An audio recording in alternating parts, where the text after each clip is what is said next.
Hello అండి, ఈరోజు lunch box కోసం గ్రీన్ చపాతీ అండి.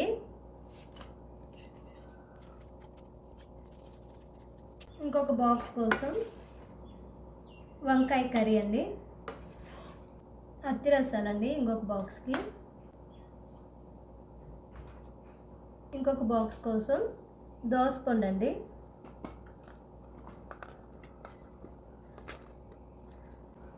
చిన్న బాక్స్ కోసం నువ్వులు, బాదము, శనగగింజలు వేసిన పొడండి.